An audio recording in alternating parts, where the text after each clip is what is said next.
Rickshaw ప్రయాణం అనే ఈ కథ ప్రముఖ రచయిత హర్నాథ్ గారి రచన. ఆంధ్రజ్యోతి వారపత్రిక 1981లో నిర్వహించిన సంక్రాంతి కథల పోటీలో ఈ కథకు ప్రథమ బహుమతి లభించింది. కథను మీకు అందించడానికి అనుమతినిచ్చిన హర్నాథ్ గారికి కృతజ్ఞతలు. అమ్మా, రిక్షా కావాలా? తైల సంస్కారం లేని ఉంగరాల జుట్టు, కోల ముఖంలో చురుకైన కళ్ళు, సూది ముక్కు, బండ పెదవులు, మెడలో మురికి పట్టిన తాడు, దానికి వేలాడుతూ ఏడుకొండలవాడి ప్లాస్టిక్ బిళ్ళ, చిన్న చిన్న బొక్కల బనీను, 2 పెద్ద ప్యాచ్లున్న బిగుతు హాఫ్ ప్యాంటు, బనీన్ని ప్యాంటుని కలుపుతూ మురికి పట్టిన నల్లని తోలు బెల్టు, నల్లని ఒళ్ళు, చెప్పులు లేని కాళ్ళు, 33 ఏళ్ల వయసు. పేరు నరసింహ. నర్సిగాడంటారంతా. రిక్షా తల్లి, రిక్షా. గోదావరి ఎక్స్ప్రెస్ చాలా ఆలస్యంగా వచ్చింది. అందులో ఆశ్చర్యం లేదు. అదేం అద్భుతం కాదు. ఎప్పుడూ ఉన్న న్యూసెన్సే కాబట్టి పెద్ద బాధాకరమైన విషయం కూడా కాదు. ఆ మాటకొస్తే సీటు, బెర్తు, రిజర్వేషను వీటికన్నా ఇదిగో ఈ ఊళ్ళో స్టేషన్ నుంచి ఇంటికి వెళ్ళడమే అసలైన బాధ, సిసలైన గాథ. రిక్షా కావాలేటమ్మా? ప్లాట్ఫారం అవతల ఉండాల్సిన రిక్షావాడు ప్లాట్ఫారం టికెట్లేనే లేకుండా ప్లాట్ఫారం మీదకి ప్రవేశించి బిలబిలమంటూ రైలు దిగిన జనాన్ని దేవేస్తున్నాడు. పట్టే యత్నంలో పోటీలో 2-3 చిక్కినట్టు చిక్కి చేజారిపోయాయి. నిరాశ ఆ క్షణం, ఆశ మరుక్షణం, మళ్ళీ ప్రయత్నం, పరుగుపట్టు. అమ్మా, రిక్షా. అమ్మని వదిలేలా లేడు రిక్షా నర్సిగాడు. ఆ అమ్మ అమ్మ అంటే అమ్మ కాదు, అమ్మమ్మ. నరిసిగాడికి కాదు, ఆమె చెంగు పట్టుకొని నడుస్తున్న చిన్నారి చిట్టికి, 7 ఏళ్ల బూరి బుగ్గల పెద్ద కళ్ళ చిట్టికి. చిట్టి అమ్మమ్మను పట్టుకుని నడుస్తుంటే అమ్మమ్మ ట్రంకు పెట్టిన పట్టుకుని నడుస్తుంది. పెట్టెను మోస్తుంటే చేయి లాగేస్తోంది ఆమెకి. 10 అడుగులు నడిచింది. పెట్టె నేల దించింది. పెట్టెని కుడి చేతి నుంచి ఎడమ చేతికి, చిట్టిని ఎడమ చేతి నుంచి కుడి చేతికి మార్చుకు నడుస్తోంది. మనిషిని చూస్తే అలాంటి బరువు పెట్టెలు 10 ఒక్కసారే మోసేయగలదు అనిపిస్తుంది. కానీ ఆమె తన ఒళ్ళు తనే మోయలేకపోతుంది. ఆమె శరీరం ఇనుపరాయిలా గట్టి ఒళ్ళు కాదు, గాలి నింపిన బెలూన్లా నీరు బట్టిన ఒళ్ళు.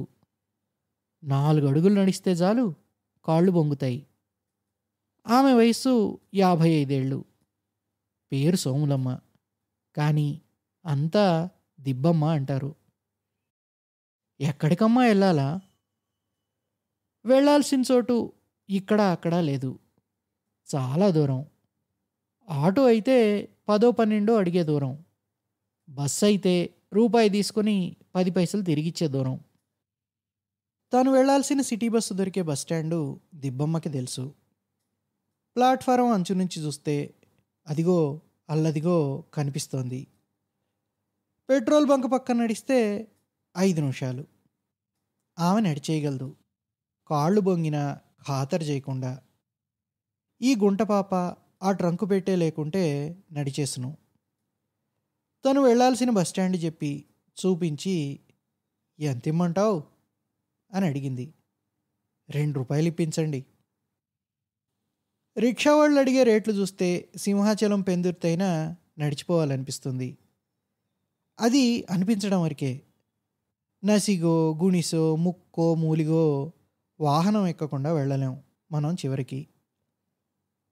ఈ నాగరికత ఎలాంటి దూరాన్నైనా నడిచిపోగలమనే సంగతి మనం మర్చిపోయేట్టు చేసింది.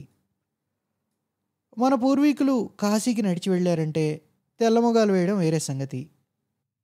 పెదవాల్తేరు నుంచి పూర్ణ మార్కెట్కి ఏమీ కాకుండా నడిచేసిన వాళ్ళు సిటీ బస్సు కోసం గంటల కొలది వెయిట్ చేసి నలిగిపోతూ వేలాడ్డానికే ఇష్టపడుతున్నారు ఇప్పుడు. కాలం. ఏటి 2 అడుగుల దూరానికి రూ. 2? హవ్వా! ఏం ఆశరా! అదేటి తల్లి అలాగంటారు? రూ. 2కి సేరు నూకలు రావడం లేదు. ఆమన్నది వేరు, వాడు చెప్పింది వేరు. కానీ రెంటికి లింక్ ఉందనేది వాస్తవం. అంచేత రిక్షావాడు రేటు బట్టి ఆ పట్నం కాస్ట్ ఆఫ్ లివింగ్ ఏ స్థాయిలో ఉందో ఈజీగా చెప్పేయవచ్చంటారు. ఒకే దూరానికి రిక్షావాడు రాజమండ్రిలో రూ. 1/2 కడతాడు. విజయవాడలో 3/4 కడతాడు. వైజాగ్లో అర్ధలు పావలాలు నైజాంతా రూ. 3 అవుద్ది. ఇష్టమైతే రా, కష్టమైతే పో అంటాడు. రూ. 2 ఇవ్వడం దిబ్బమ్మకి తన జరుగుబాటు బట్టి పెద్ద కష్టమేమి కాదు. కానీ కనిపించే ఆ మాత్రం దూరానికే రూ. 2 అర్పించాలంటే ఎవరి మనసైనా ఎలా ఒప్పుతుంది? దిబ్బతనం సుఖంగా హాయిగా కష్టపడకుండా బతికేస్తున్నాడు అనేదానికి సాక్ష్యం, సంకేతం. కానీ దిబ్బమ్మ కష్టజీవి. ఆమె కష్టపడి సంపాదించడాన్నే నమ్ముకుంది. ప్రేమిస్తుంది, ఇష్టపడుతుంది, కోరుకుంటుంది. 7 ఏళ్ల కిందట జబ్బుబడి ఒళ్ళొచ్చింది కానీ అంతకుముందు రివట్లా లేకపోయినా తను కష్టం చేసి తను బతకగలిగింది. పిల్లా పాపను పెంచగలిగింది.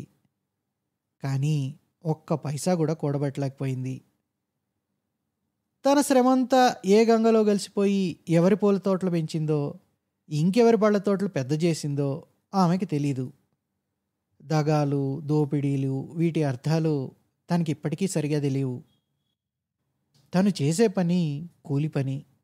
ఎంతో నిక్కచ్చిగా నిజాయితీగా చేసేది. ఊరికే గోళ్ళు గిల్లుకుంటూ ఉండడం ఇష్టం ఉండేది కాదు. రోడ్డు మీద పేడని కూడా ఊరికే పోనిచ్చేది కాదు. పిడకలు పెట్టి అమ్మేది. బొరిగతో చకచక గడ్డి కోసి గంపలకి గంపలెత్తి అమ్మేది. కానీ కూతురికి పావుతులం బంగారం కొనలేకపోయింది. అయితే ఇప్పుడు ఆ కూతురు మెడలోనే 10 తులాల బంగారం పెట్టగలిగింది. అది తన కష్టంతో కాదు, అదృష్టం వల్ల. తనకి అదృష్టం, రోగం ఒకేసారి వచ్చాయి.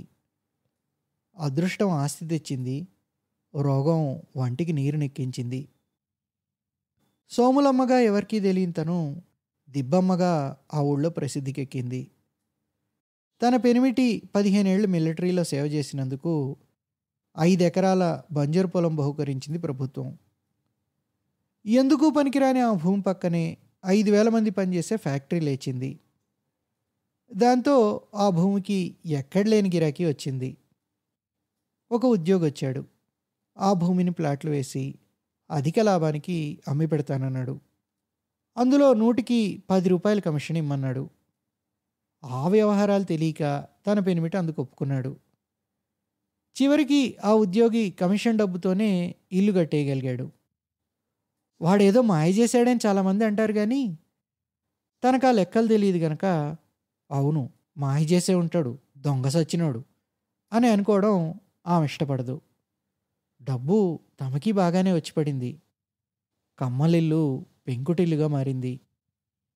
కూతురికి 5,000 కట్నంతో 10 తులాల బంగారంతో పెళ్లి చేసింది. దిబ్బమ్మకి ఒకతే కూతురు. 4 పిల్లలు పుట్టిపోయారు. కూతురు పెళ్ళై అత్తవారింటికి పోయాక తను పెనిమిటి ఇద్దరే ఉంటున్నారు. ఇప్పటికీ కూర్చొని తినడం ఆమెకు ఇష్టం ఉండదు. తనకిప్పుడు 8 గేదెలున్నాయి. ఆ పాలు కంపెనీ క్వార్టర్స్లో ఉన్న ఉద్యోగస్తులకు పోస్తుంది.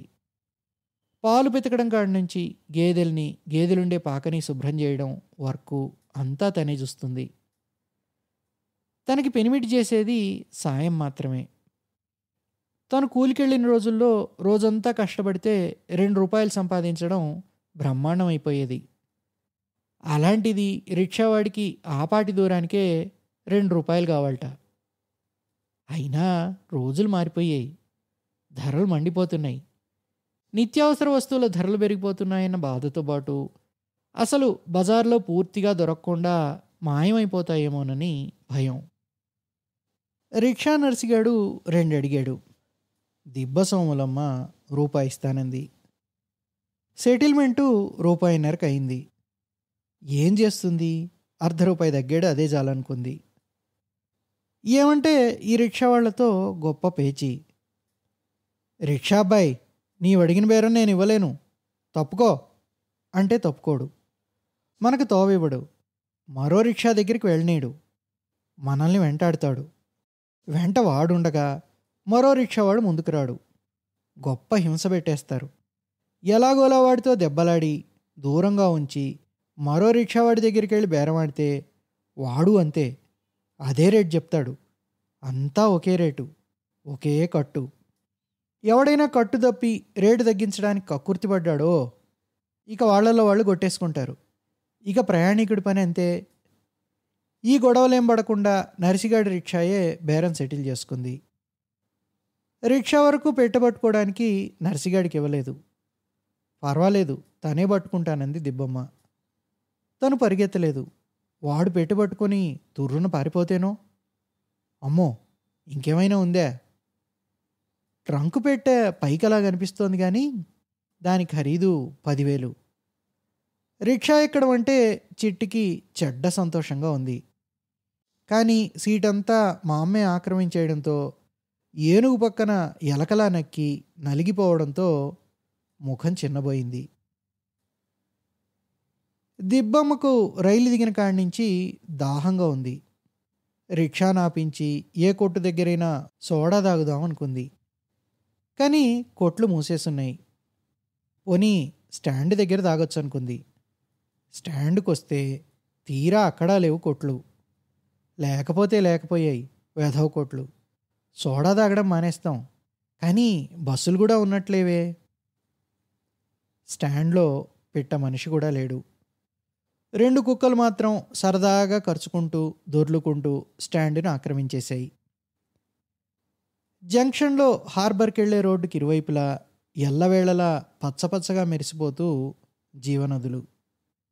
ఆ నదులపై నుంచి వీస్తున్న గాలి మాత్రం ముక్కుల్ని మీరు మూసుకోబోతే మీ కర్మ అంటోంది. దిబ్బమ్మకి ఎందుకో గాభరా వేసింది. రిక్షా దిగలేదు. రిక్షావాడు దిగు దిగు అనలేదు. తెల్లబోతూ బెదురు చూపులు చూస్తున్న ఆ ముఖం చూస్తుంటే నరిసిగాడికి నవ్వొస్తోంది. వాడికి అంతా తెలుసు. కొట్లు లేకపోవడం అంటే ఏటో, బస్సులు రాకపోవడం అంటే ఏటో తెలుసు. అంతా తెలుసు వాడికి. ఇక్కడి నుంచి మళ్ళీ తనే గట్టక తప్పదని, దానికి మళ్ళీ వేరే బేరమని పెద్ద ఆశ ఉంది వాడికి. నర్సిగాడు తనకేమీ తెలియనట్టు నడిచిపోతున్న ఒక అతన్ని ఆపి అడిగాడు. ఏటి బాబు, ఏటైంది? కొట్లు, బస్సులు, ఆటోలు ఏటీ లేవేటి? ఏటైందో? ఈరోజు బందయ్యా బంద్. ఇంకేం బస్సులు, ఇంకేం కొట్లు, ఇంకేం హోటళ్ళు. అధిక ధరలకి నిరసనగా బంద్ అని వారం రోజుల నుంచి గోలబెడుతున్నారు కదయ్యా అంటూ వెళ్ళిపోయాడు అతడు. దిబ్బమ్మ గుండెల్లో రాయబడింది. ఇప్పుడేం దారి దేవుడు అనుకుంది. బంధువుల నుంచి రిక్షా వాళ్ళకి మినహాయింపు ఉంది. రెక్కాడితే గానీ డొక్క నిండని బతుకులు. తొక్కుకొని వాళ్ళని ఎందుకు ఇబ్బంది పెట్టడం అని వదిలేస్తారు బంధు నిర్వాహకులు. ఇప్పుడు ఆ అవకాశం తీసుకుని బేరం మరో 5-6 కొట్టేయాలని ఆశపడుతున్నాడు నర్సిగాడు. అవకాశం వచ్చినప్పుడు ఎదుటివాడిని అందినంత మేరకు బలి చేసుకోవడమే ప్రస్తుతం అమల్లో ఉన్న లోకన్యాయం. అందులో లింగభేదం లేదు, వర్గభేదం లేదు. తప్పు, దోచుకోవడం తప్పు అని వచ్చే ఛాన్స్ నుంచి తప్పుకుంటే భవంతులు కట్టడం సంగతికే కానీ బతకడమే కష్టమైపోతున్న మాయదారి రోజులు. ఎక్కడికి వెళ్ళాలమ్మా? నా అతైపాలెం బాబు. ఏటి నా అతైపాలెమా? అయ్య బాబోయ్, అంత దూరమే, సరిపోయింది. తనే పోర్ట్ క్వార్టర్సో ఏ షిప్ యార్డో అనుకున్నాడు కానీ ఎక్కడో BHPV దగ్గర ఉన్న నాతైపాలెం అంటే ఎవడు కడతాడు? తగలగా ఎలాంటి బేరం తగిలిందిరా బాబు అనుకున్నాడు నర్సిగాడు చిరాగ్గా.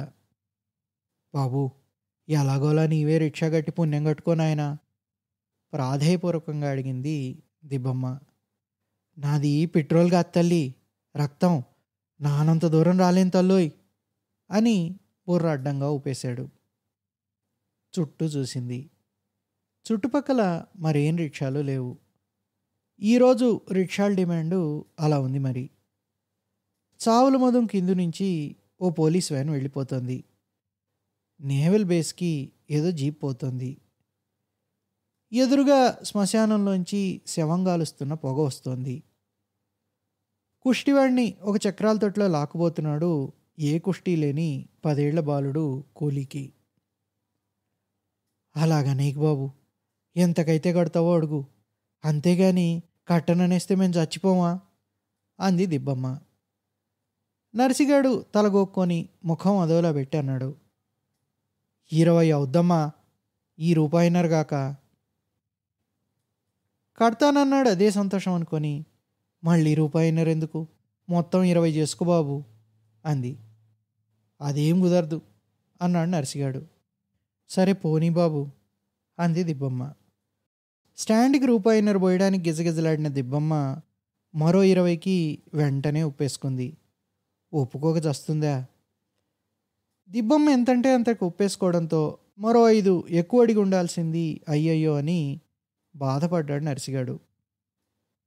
ఎండ తీక్షణంగా ఉంది. ఇంటికెలా చేరాలనే భయం. కలవరపాట్లో తన దాహం సంగతే మర్చిపోయింది. చావుల మధం కింద నుంచి చావుడప్పుల బాజాలతో ఊరేగి వస్తోంది ఒక శవం. పాడె వెనకాల పడుతున్న పైసల కోసం 4 దిశమల కుర్రాళ్ళు పడి కొట్టుకు చస్తున్నారు. స్టాండ్లోనున్న 2 కుక్కలు ఆడుతున్న ఆటలు ఆపేసి దీనంగా భయంకరంగా అరవడం మొదలుపెట్టాయి. దిబ్బమ్మ ఆ కుక్కల అరుపులు భరించలేక చీచీ అని కేకలు వేసింది. ఆ కేకలకి కుక్కలు చలించలేదు. రిక్షా కదలడానికి గ్రీన్ సిగ్నల్ ఇచ్చినట్టు మధు మీద నుంచి రైలు కూతబెట్టింది. రిక్షాకి పాడు ఎదురు రావడం ఇష్టం లేదు దిబ్బమ్మకి. గబగబా దాటించేయమంది రిక్షాని. చిట్టి పెళ్లి పల్లకిని చూసి ఆనందించినట్టే ఆ పాడెను కూడా క్యూరియస్గా కళ్ళార్పకుండా చూస్తోంది. ఇంటికెలా చేరాలనే భయమే కాదు, ఏ బాధ భయం లేని వరం లాంటి వయసు ఆ పాపది. రిక్షా కదులుతుండగా దిబ్బమ్మ మనసులో 7 కొండలవాడిని దలుచుకుంది. ఇంటికి క్షేమంగా చేర్చు తండ్రి, ఈ పసిపిల్లతో ఈ ట్రంక్ పెట్టెతో నన్ను ఒడ్డుకి పడేయి తండ్రి అని ప్రార్థించింది. ధరల పెరుగుదలకి నిరసనగా బంద్ జరుపుతున్నందుకు దిబ్బమ్మ విసుక్కోవడం లేదు. దురదృష్టవశాత్తు బంద్కి దొరికిపోయినందుకు తనను తాను నిందించుకుంటోంది. తనలాంటి ఏ ఒక్క వ్యక్తో ఇబ్బందులు పాలవుతారని ప్రజల ఉద్యమాలనే తప్పుపట్టడం తప్పు కాదు. జరుగుతున్న బంద్ ధరల పెరుగుదలకే కాదు, క్షీణిస్తున్న శాంతి భద్రతల పరిస్థితికి కూడా నిరసన అని ఆమెకు తెలీదు. మనిషికి సెక్యూరిటీ అంటూ ఒకటి లేకుండా పోయింది. గుండె మీద చేతులు వేసుకుని ఎవరూ నిద్రపోలేకపోతున్నారు. నిర్భయంగా నిశ్చింతగా ఉండలేకపోతున్నారు. ఎక్కడ చూసినా అత్యాచారాలు, అలజడులు, దుర్మార్గాలు. ఇంటి నుంచి బయటికి వెళ్ళిన పెనిమిటి తిరిగి ఇంటికి చేరే వరకు ఇల్లాలికి పీచు పీచు భయం. ఇంట్లో ఒంటరిగా ఉన్న తన ఇల్లాలిపై ఏ అత్యాచారాలు సాగుతాయో, ఇంటిపై ఏ రాబందులు వాలాయో అని అవతల భర్త భయం. బతికే బతుకంతా భయం భయం అయిపోయింది. ఒంటరిగా ప్రయాణం చేస్తున్న ఆడమనిషిపై జరిగే అత్యాచారాలకి అంతే లేదు. 6 ఏళ్ల పసిపాపనే కాదు, 80 ఏళ్ల ముసలమ్మనే మానభంగాలు చేసేస్తున్నారు. బంగారం కోసం చెవుల్ని ముక్కుల్ని కూడా నిర్దాక్షిణ్యంగా కోసేస్తున్నారు. ఈ పరిస్థితిలో ఏ మగతోడు లేకుండా ఒంటరిగా 10 మైళ్ళ దూరం ప్రయాణం చేస్తోంది దిబ్బమ్మ. NH5 రోడ్డుకి టర్న్ అయ్యి కాకానగర్ దాటాక నాతయ్యపాలెం చేరేదాకా ఒక్క ఇల్లు కానీ పెట్ట మనిషి కానీ కనిపించరు. దిబ్బమ్మకి చెవులకు పువ్వులున్నాయి, ముక్కుకి నత్తుంది, మెళ్ళో గొలుసుంది, చిట్టి చెవులకి రింగులున్నాయి. అంతేకాదు పెట్టెలో బంగారం 8 తులాలుంది. అల్లుడు చేస్తున్న ఉద్యోగం మానేసి ఆ బంగారంతో ఏదో వ్యాపారం చేస్తానంటున్నాడు. కూతురికది ఇష్టం లేక మొగుడు ఎక్కడ బంగారం లాగేసుకుంటాడోనని తల్లి చేతికిచ్చేసి నీ దగ్గరే ఉంచమ్మా అంది. తీసుకువెళ్ళిపో అమ్మా అంది. తీసుకొస్తోంది తను. బంగారం మోసుకెళ్ళడం ఇంత ఇబ్బంది అని అనుకోలేదు. సిటీ బస్సే ఉంటే ఇబ్బందే అనిపించకపోను. ఎండ నిప్పులు జరుగుతోంది. రోడ్డు మీద తారు మెత్తగా కరుగుతోంది. ఎక్కడో ఇళ్ళు అంటుకున్నట్టున్నాయి. ఫైర్ సర్వీస్ లారీలు గణగణ గంటల చప్పుడుతో తాపిగా పోతున్నాయి. రోడ్డుకి ఇరువైపులనున్న దుకాణాలు మూసేసున్నాయి. మెడికల్ షాప్ వాడు నా దుకాణానికేం పర్వాలేదు అని ధైర్యంగా తెరిచే ఉంచాడు. 1-2 చోట్ల కొద్దిగా తలుపులు తెరిచి తొందరగా భయంగా అమ్మకాలు చేస్తున్నారు. బంధుతో పాటు భీకరమైన ఎండగాస్తుండడం చేత రోడ్డు మీద జనం లేరు. అక్కడక్కడ పోలీసులు లాఠీలు తుపాకులతో ఉన్నారు. 5 నిమిషాల క్రితమే కర్ఫ్యూ సడలించి 144వ సెక్షన్ పెట్టినట్టు నిస్తేజంగా ఉంది రోడ్డు. దిబ్బమ్మకి బెంగగా గాబరాగా ఉంది. రిక్షా వెళ్తుంటే తోవలో పైడి తల్లమ్మ గుడి తగిలింది. నర్సిగాడి చేతిలో పావలా పెట్టి, బాబూ ఆ అమౌండిలో వేసిరా బాబు అంది. తరువాత రామ్ మందిరం తగిలింది. రిక్షాలోంచే దండం పెట్టుకుంది. రిక్షా అప్పెక్కాక ముత్యాలమ్మ గుడి. తను లెంపలు వాయించుకు దండం పెట్టింది. పక్కనే శివకోవెల. తనేగాక చిట్టి చేత దండం పెట్టించింది. దండం పెడుతున్న చిట్టికి ఏం జ్ఞాపకం వచ్చిందో ఏమో, మా అమ్మ ఆకలి అంది. ఇదిగో ఇంటికొచ్చేసామంటూ మరిపించడానికి మనవరాల్ని మాటల్లోకి దించింది మా అమ్మ. చిట్టి ఆపకుండా ఏవేవో పిచ్చి పిచ్చి ప్రశ్నలు వేసి వేధిస్తోంది. సాధ్యమైనంత వరకు చిరాకు పడకుండా పిల్ల యక్ష ప్రశ్నలకి సమాధానం చెబుతోంది దిబ్బమ్మ. రిక్షా కీచుమని వెళ్తోంది. స్పీడ్ లేదు. నరిసిగాడు హుషారుగా పెడలు వేసినప్పటికీ చక్రాలు సర్రున పరుగుదీయడం లేదు. డొక్కు రిక్షా. పోనీ డొక్కుకైనా ఏనాడైనా ఆయిలింగ్ చేసిన పాపానికి పోతేనా? గట్టిగా ఫెడలు వేస్తున్నప్పుడు చైను ఫట్ మంటోంది. వాడికి దిబ్బమ్మనెక్కించుకొని రిక్షా దొక్కడం, నడుం మీద 100 కేజీల బియ్యం బస్తాన్ని వేసుకు మోస్తున్నట్టే ఉంది. రోడ్డంతా ఎగుబోటు. మరిక ఫెడలు వేయడం కష్టమై దీనమ్మ అని కిందికి దిగాడు. కాళ్ళు చుర్రుమంటున్నాయి. తారు చురకలు పెడుతోంది. ఎడమ చేయి హ్యాండిల్ మీద వేసి, కుడి చేయి వెనక ఐరన్ స్టాండ్ మీద వేసి బలంగా లాగుతున్నాడు. తన శక్తినంతా కూడదీసి వంగోని లాగుతుంటే తనకి ముందు చక్రం 3 చక్రాల్లా కనిపిస్తోంది. కళ్ళ మీద చెమటబడి మసగ్గమ్మేస్తోంది. మోచేతి బనీనికి ముఖం తుడుచుకుంటూ రిక్షాని ముందుకు పోనిస్తున్నాడు. నుదిటిపై చెమటబొట్లు రోడ్డుపై పడి అంతలో ఆవిరైపోతున్నాయి. రిక్షాకు అడ్డంగా గజ్జికుక్క వచ్చింది. ఛత్తెరి ఈ అమ్మ అని దాన్ని ఒక్క తాపుదన్నాడు. అది కొయ్యమని పరిగెట్టింది. రిక్షాని అంత కష్టంగా లాగుతున్నప్పుడు నరిసిగాడికి ఎంతో కసిగా కచ్చగా ఉంటుంది. ఆ కసి కచ్చ ఎవరి మీదో తెలీదు. ఆ సమయంలో కుక్కే కాదు, లారీ, రిక్షా, మనిషి ఏ అడ్డొచ్చినా ఎవరు అడ్డొచ్చినా ఎగిరిపోయి బూతులు అందుకుంటాడు. గంట సేపు తొక్కితే ఇంకా సగం దూరమైనా రాలేదు. ఛత్తిరి 20 రూపాయలకు కక్కుర్తి పడిపోయి తొక్కలేని దూరానికి ఒప్పుకున్నాను. అంతా ఎగుబోటు, ఎదురుగాలి, మిట్ట మధ్యాహ్నం. కూర్చున్నది దిబ్బది, రిక్షా డొక్కుది. ఏదైనా రిక్షాకి తను బేరం అప్పగించేసి తప్పుకుంటే బాగుండు అనిపిస్తోంది. అడవిలోంచి ఎడారిలోకి వెళ్ళడానికి తను కాబట్టి ఒప్పేసుకున్నాడు కానీ బుద్ధి బుర్రా ఉన్న ఏ రిక్షా నా కొడుకు కట్టడు అనుకున్నాడు నర్సిగాడు.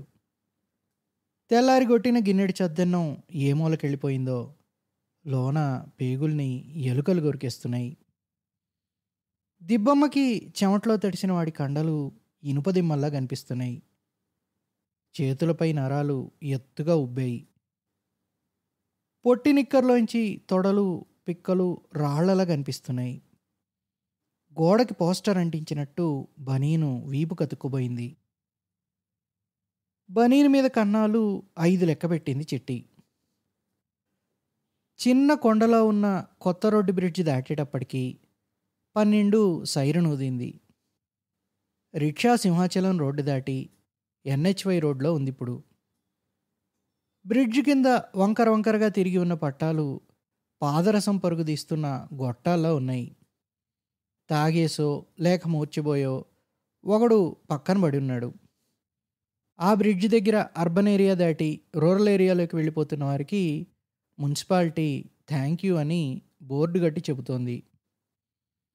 రిక్షా బ్రిడ్జిని ఎక్కడం ఎంత కష్టమైందో దిగడం అంత ఈజీగా ఉంది. కానీ ఎదురుగాలి అటకాయిస్తూనే ఉంది. ఇక ఎదురుగా ఎడారి.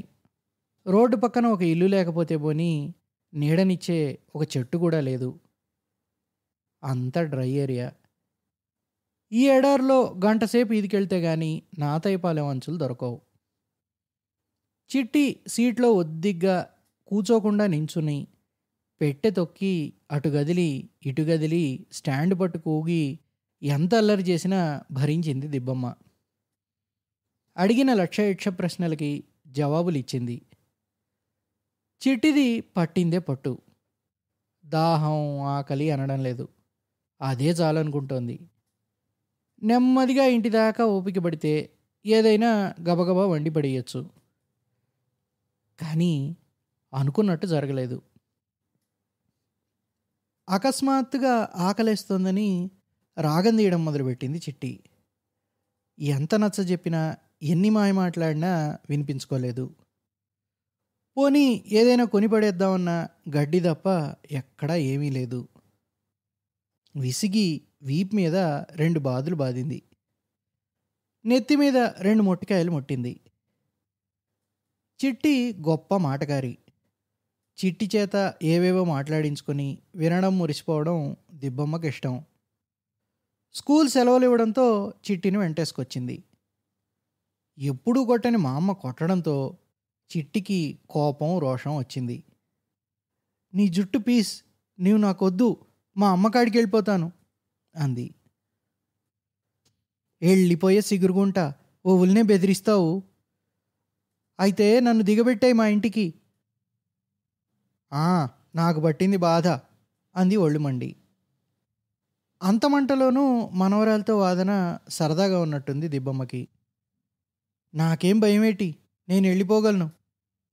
పో అయితే. డబ్బులు ఇయ్యి. తొంగుడున్నాయి. డబ్బులు తొంగుడవడం ఏమిటో చిట్టికి అర్థం కాలేదు. మొత్తానికి డబ్బులు ఇవ్వనంటుందని అర్థమైంది. అవుతే మా నగలిచ్చేసేయి. ఏ నగలు? మీ బాబు సంపాదించాడా, మీ అమ్మ సంపాదించిందా? అదేం కాదు, మా అమ్మవి, ఇచ్చేయి. రోషంగా మా అమ్మ గుండెల మీద గుద్దుతూ అంది. మనవరాలతో అలా గుండెల మీద గుద్దించుకోవడం సరదాగానే ఉన్నట్టుంది దిబ్బమ్మకి. ఇస్తావా లేదా? తచ్చాడుతున్నాయి లచ్చోరం సంతలో. సంతలో తచ్చాడడం ఏంటో అర్థం కాక, అదేం కాదు, నాకు తెలుసు, ఇగో ఈ పెట్లో ఉన్నాయి మా అమ్మ నగలు తెలియజేసింది గొప్పగా. ఆ దెబ్బతో దిబ్బమ్మకి మురిసిపోతున్న మనవరాలి ముచ్చటా గిచ్చటా ఎగిరిపోయాయి. ఆ గుండెలు ఒక నిమిషం పాటు కొట్టుకోవడం మర్చిపోయాయి. రిక్షావాడు వినేశాడు. అవునే వినేశాడు. అమ్మ నాయనో, ఇంకేముంది, అదిగో రిక్షా ఆపేశాడు. ఎంత పనిచేసేవే గుంట, ఇంకేముంది, అయిపోయింది, అంతా అయిపోయింది. దేవుడోయ్, అయిపోయింది, పెట్టెలంకించుకుపోతాడు, ఇక నేనేం చేతుంది దేవుడోయ్. చిట్టిని శుభ్రంగా 2 చేతులతో దబదబా మొత్తేసింది. చావే గుంట, చావు అని జుత్తు పీకేసింది. నర్సిగాడు రిక్షా నాపాడు. రోడ్డుకి ఎడం వైపున పచ్చపచ్చగా మెరిసిపోతూ పొలాలు. ఆ పచ్చని పొలం పక్కనే గాలివాన తుప్పలు, తుమ్మ చెట్లతో నిండిపోయిన బీడు నేల, కాళ్ళు చేతులు ముక్కు ముఖం చెక్కేసినట్టున్న తవ్వినంత తవ్వి వదిలేసిన మొండి కొండ. విశాలంగా లేని చిన్ని ఏరోడ్రోమ్లో పెద్ద పక్షి ఏదో వాలినట్టు విశ్రాంతి తీసుకుంటున్న విమానం. రోడ్డుకి ఇరువైపులా కాస్త దూరంలో దట్టంగా పెరిగిన సరివిటి తోట. ఆకాశం అంచుల్ని వంకర టింకరగా కత్తిరించినట్లు చుట్టూ కొండలు కొండలు. సింహాచలం కొండ వెండి జరీ తలపాగ చుట్టుకున్నట్టు శిఖరాన్ని చుంబిస్తూ తెల్ల మబ్బులు. చెట్లు తుప్పలు రాళ్లగుట్టల మధ్య నుంచి కొండ చిలువల పాకుతూ రైలు. చిట్టి అంత ఏడుపులోనూ రైలుని దీక్షగా కళ్ళార్పకుండా చూస్తోంది. ఎందుకు తల్లి పిల్లనలా బాధేస్తావు అన్నాడు నర్సిగాడు. అంటూ దగ్గరకొచ్చాడు. ఒక చేయి పెట్టె మీద వేశాడు. అమ్మా, కొద్దిగా లేస్తారా? తనని దింపేసి రిక్షాలో పిల్లని పెట్టెని పట్టుకు ఉడాయించేస్తాడా? చిట్టిని ట్రంకు పెట్టె మీద నించోబెట్టాడు. మిమ్మల్నేనమ్మా, కొద్దిగా లెగండి. దిగకపోతే తోసేస్తాడేమో. దిబ్బమ్మ గుండె దబదబ కొట్టుకుంటోంది. కాళ్ళు తడబడుతున్నాయి. నెమ్మదిగా రిక్షా ఆగింది. నర్సిగాడు సీట్ను పక్కకు తప్పించాడు. బల్ల చెక్కని తీశాడు. చిన్న అరలా ఉంది. అందులో మాసిన గుడ్డ పీలికలు సైడ్ కర్టన్లు ఉన్నాయి. చేత్తో లోపల దేవుతున్నాడు. కత్తిగాని తీస్తాడా? వణికిపోతోంది దిబ్బమ్మ. చివరికి దొరికింది చేతికి పచ్చగా జామకాయ. జామకాయ చిట్టి చేతిలో పెట్టి బల్ల చెక్కను సర్ది సీటు వేసి దానిపై ఒక చరువు చరిసి, కూర్చోండమ్మా అన్నాడు దిబ్బమ్మని. దిబ్బమ్మ నిట్టూర్చి గుండెల మించి చేతులు తీసేసింది. రిక్షా ఎక్కింది. చిట్టి ఏడుపు ఆపింది. రిక్షా కదిలింది. రిక్షావాడు ఇచ్చిన జాంకాయ దగ్గర అంత బంగారం తీసుకొట్టుగా విలువలేందిగా అనిపించింది దిబ్బమ్మకి. ఎదురుగాలికి రిక్షా కదలడం లేదు. 5 నిమిషాలకి రిక్షా 10 గజాల దూరం వెళ్ళడం గగనం అవుతోంది. గాలి బొయ్ బొయ్యమని రాక్షస చప్పుడు చేస్తోంది. రిక్షా టాపు టప్ టప్ అని కొట్టుకుంటోంది. ఎదురుగా ఒకడు సైకిల్ తొక్కకుండా ఫెడల్ వేయకుండా హ్యాండిల్ మీద చేతులు వదిలేసి మరీ పోజుగా వస్తున్నాడు. మేఘాలు చెదిరి పీలికలే ఎగిరిపోతున్నాయి. సూర్యుడు గాలి పోటీపడి ఎవరి ప్రతాపం వాళ్ళు చూపిస్తున్నట్టు తీవ్రంగా ఎండ. వేడివేడి గాల్పులు కొడుతూ ఎదురుగాలి. ఒక్కొక్కసారి ఆ గాలికి రిక్షా తట్టుకోలేక 1 మిల్లీమీటర్ అయినా ముందుకెళ్ళడం కాదు, వెనక్కి వెళ్ళిపోతుంది. వడగాలి కొడుతున్న చెంపదెబ్బలకి సరివిడి చెట్లు గిజగిజలాడిపోతున్నాయి. నరిసిగాడికి కొండ ఎక్కుతున్నట్టుగా ఉంది. ఎక్కలేకపోతున్నాడు కొండ. ఎక్కాలి. అదిగో కనిపిస్తోంది శిఖరం. అందుకోవాలి. ఎదురుగాలితో యుద్ధం చేస్తున్నాడు నర్సిగాడు. మధ్యలో విశ్రాంతి తీసుకోవడానికి చెట్టు నీడ ఒక దగ్గర కాకపోతే ఒక దగ్గరైనా లేదు. నాలిక పిడచ కట్టుకుపోతోంది. కాళ్ళు చేతులు లాగేస్తున్నాయి. తేలిపోతున్నాయి. కళ్ళు తిరిగిపోతున్నాయి. శ్వాస తీయడానికి ఉక్కిరి బిక్కిరి అయిపోతున్నాడు. ఇక రిక్షా నడపలేను తల్లి. ఎలాగెళ్తావో ఎల్లమ్మా. ఇక నా తరం కాదు. ఏ డబ్బులు వద్దు గాని తల్లి, ఇక నేను దొక్కలేనమ్మా అని అనేయాలనిపిస్తోంది. రిక్షా ఆపేశాడు. రిక్షా వెనక్కి వెళ్ళిపోతోంది. రాయి తీసి వెనక చక్రానికి అడ్డంగా పెట్టాడు. రిక్షా వదిలేసి రోడ్డు దిగిపోతున్న రిక్షావాడికేసి గాభరాగా చూసింది దిబ్బమ్మ. నరిసిగాడు తాగినవాళ్ల జోగుతూ మధుంకేసి నడిచాడు. మూత్ర విసర్జనకా? దిబ్బమ్మకి అటువైపు చూడాలో చూడకూడదో తెలియకుంటోంది. మధుం కింద నుంచి గెడ్డబారుతోంది. నీళ్లు తేటగా ఉన్నాయి. కింద తెల్లటి ఇసుక స్పష్టంగా కనిపిస్తోంది. తళుకులీనుతోంది. నరిసిగాడిని చూసి భయపడి 2 కప్పలు నీటిలోకి గెంతేశాయి.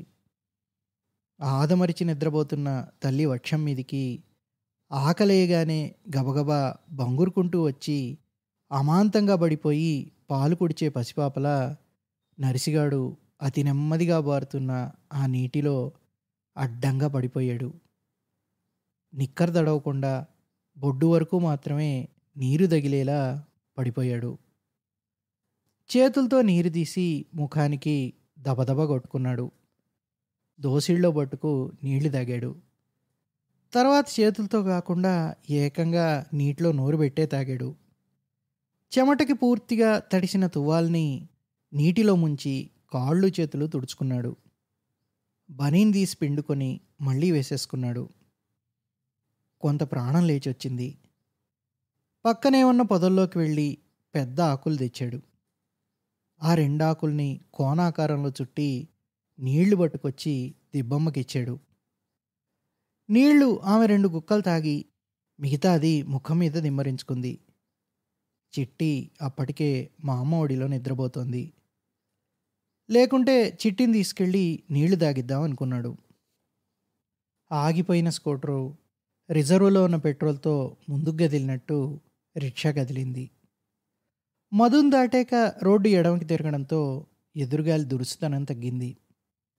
సరివిడి చెట్లు ఎండలో ఆడుతున్న అల్లరి పిల్లలా గోల చేస్తున్నాయి. పచ్చని చేను విరగబడి అటూ ఇటూ ఊగుతోంది. తాటి చెట్టు పైనుంచి కిందికి మట్టబడింది. మట్ట చప్పుడికి ఉడత జడిసి తుర్రుమంది. రాయి మీద నిలబడి తొండ వస్తున్న రిక్షాని నిక్కి నిక్కి చూస్తోంది.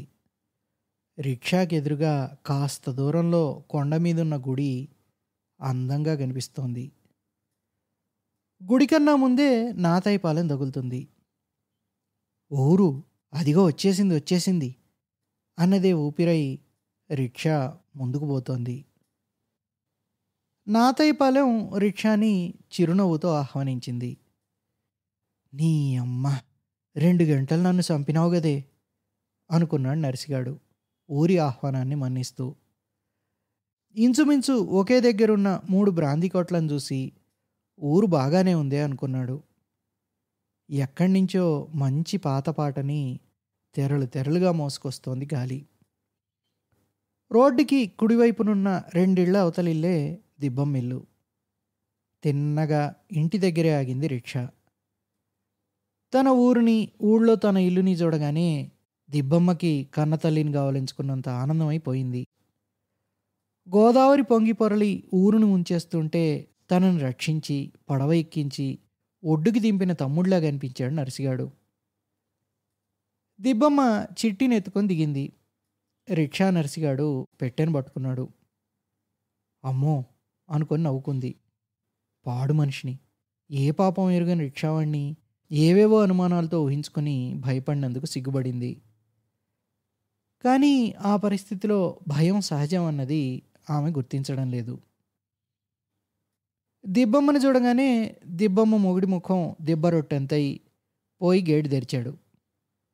పాకలో కూర్చొని కునుకుబాట్లు పడుతున్న గేదె లేచి సంతోషంగా చెవులూపాయి. వరండాలో నొలక మంచం వేసి దుప్పటి పరిచాడు దిబ్బమ్మ మొగుడు. పడుకున్న చిట్టిని మంచం మీద వేసింది దిబ్బమ్మ. నరిసిగాడు పెట్టెని వరండాలో వారగా గోడ పక్కన పెట్టి బయటికి వచ్చి నిలబడ్డాడు. తువ్వాలు తీసుకుని ముఖం చేతులు తుడుచుకుంటున్నాడు. చెంబుడు నీళ్లు తెచ్చి తాగమనిచ్చింది దిబ్బమ్మ. చెంబు ఎత్తిపెట్టి గుటుక్ గుటుక్మని నీళ్లన్నీ దాగేశాడు. ఇంకా కావాలా అని అడిగింది. చాలన్నాడు. ఇక వెళ్తానమ్మా అన్నాడు. వెళ్దుగానిలే బాబు, చూస్తే నీరసంతో ఎక్కడో పడిపోయేటట్టున్నావు, అందాక అరుగు మీద నడుము వాల్చు అంది దిబ్బమ్మ. అవును, తను వెళ్ళే స్థితిలో లేడు. కాసేపు నడుము వాల్చాలనే ఉంది. ఆ అరుగు మీదకి వెళ్ళాడు. దిబ్బమ్మ గేదెల దగ్గరికి వెళ్ళి ఒకసారి వాటిని పలకరించి చేతులతో నిమిరి వంటగదిలోకి వచ్చింది. 2 పొయ్యిలు వెలిగించి గబగబా ఒక గంటలో వంట చేసింది. వంట చేసేసి మగత నిద్రలోకి జారిపోయిన నర్సిగాడిని లేపింది. వాడు తుళ్ళిబడి లేచాడు. ఒళ్ళంతా పచ్చి నొప్పిగా ఉంది. ఆహ్! అని చప్పుడు చేస్తూ ఆవలించాడు. బద్ధకంగా చేతులు విరిచాడు. కళ్ళు నులువుకున్నాడు. చేతులు ముఖం కడుక్కోమని నీళ్ళిచ్చింది. నర్సిగాడికి ఏదో కల్లో ఉన్నట్టే ఉంది. కాళ్ళు చేతులు కడుక్కొని వచ్చాడు. ఎదురుగా విస్తర్లో భోజనం. దిబ్బమ్మ మొగుడు మగ్గుతో సారా అందించాడు. ఇంకేముంది? తను ఏ తండ్రికి పుట్టాడో తెలీదు. తల్లి జబ్బుతో పోవడం గుర్తుంది.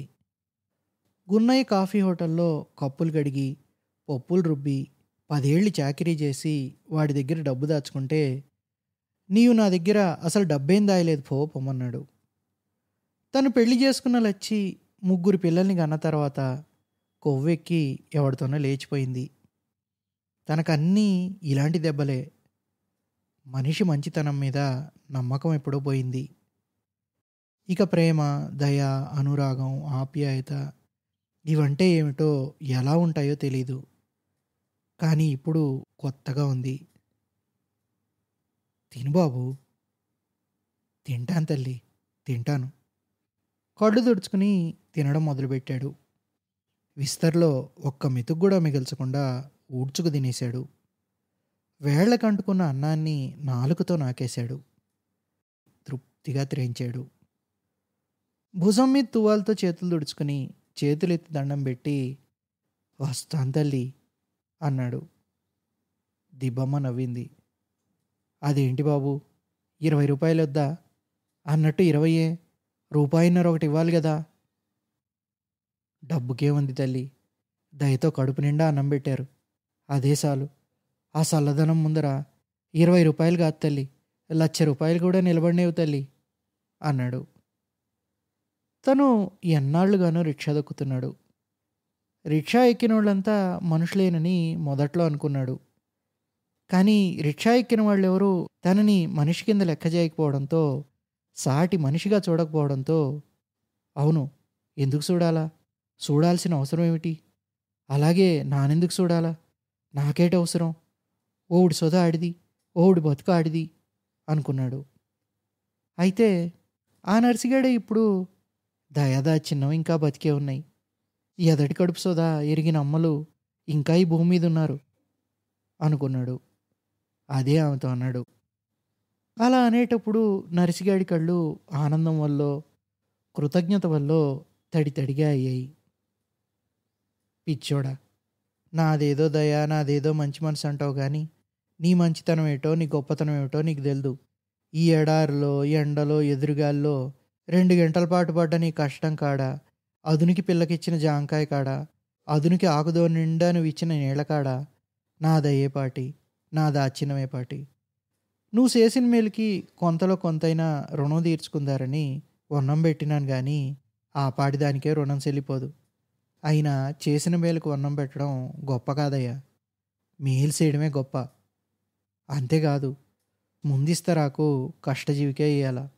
నానేటి ఓలైనా సరే, ఆ దేవుడైనా సరే, కష్టం చేసినోడి కాలికి తలొంచి దండం పెట్టాలా అనుకుంది దిబ్బమ్మ. దిబ్బమ్మ అలా అనుకోవడంలో ఆశ్చర్యం లేదు. ఏమంటే కష్టం చేసిన వాళ్ళకే కష్టం అంటే ఏమిటో తెలుస్తుంది. కష్టం చేసిన వాళ్ళకే కనికరం అంటే ఏమిటో తెలుస్తుంది. కరిగిన మరిగిన కష్టపాటోళ్ళ గుండెలో కదులుతుంది, మెదులుతుంది. దిబ్బమ్మ కష్టం చేసిన మనిషి. దిబ్బమ్మ చిక్కంలోంచి డబ్బు తీసిచ్చింది. రూపాయిన్నర ప్లస్ 20 ఇవ్వక తప్పదని డిమాండ్ చేసిన నర్సిగాడు ఆ డబ్బు తీసుకుంటూ ఎందుకో సిగ్గుపడ్డాడు. 20 తీసుకుని రూపాయిన్నర జోలికి వెళ్ళకూడదనుకున్నాడు. కానీ దిబ్బమ్మ నర్సిగాడికి ఇచ్చింది 20 కాదు, 20 మీద 1.5 కాదు, 25. అవును, 25. స్టేషన్లో ₹1/2 కోసం అరగంట బేరమాడింది దిబ్బమ్మ. ఓరే ఏం ఆశరా అన్న దిబ్బమ్మ. రూపాయిన్నర అడగకుండా మొత్తం ఏకంగా 20 చేసుకో అన్న దిబ్బమ్మ వాడు ఏ డిమాండ్ చేయకుండానే రూ. 25 ఇచ్చింది. తనిచ్చింది వాడి కష్టానికి గట్టిన విలువని కాదు. తనకి తోచింది తన సంతోషం కొద్దీ ఇచ్చింది.